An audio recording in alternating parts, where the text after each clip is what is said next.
Mempelajari tentang dunia itu sesuatu yang tidak mengapa, karena memang kita hidup di dunia.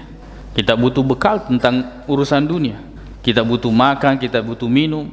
Tapi kehidupan kita bukan hanya di dunia, dan dunia ini kita akan tinggalkan. Kemudian bagaimana tentang kehidupan akhirat yang persiapannya ada di dunia? Bagaimana tentang kehidupan akhirat yang bekalnya kita siapkan di dunia? Bagaimana dengan kehidupan akhirat yang ilmunya kita pelajari di dunia? Kalau kemudian urusan dunia atau kehidupan dunia kita ini dipenuhi dengan pekerjaan dan urusan-urusan yang lain. Kerjakan dunia, akan tetapi jangan lupa akhirat.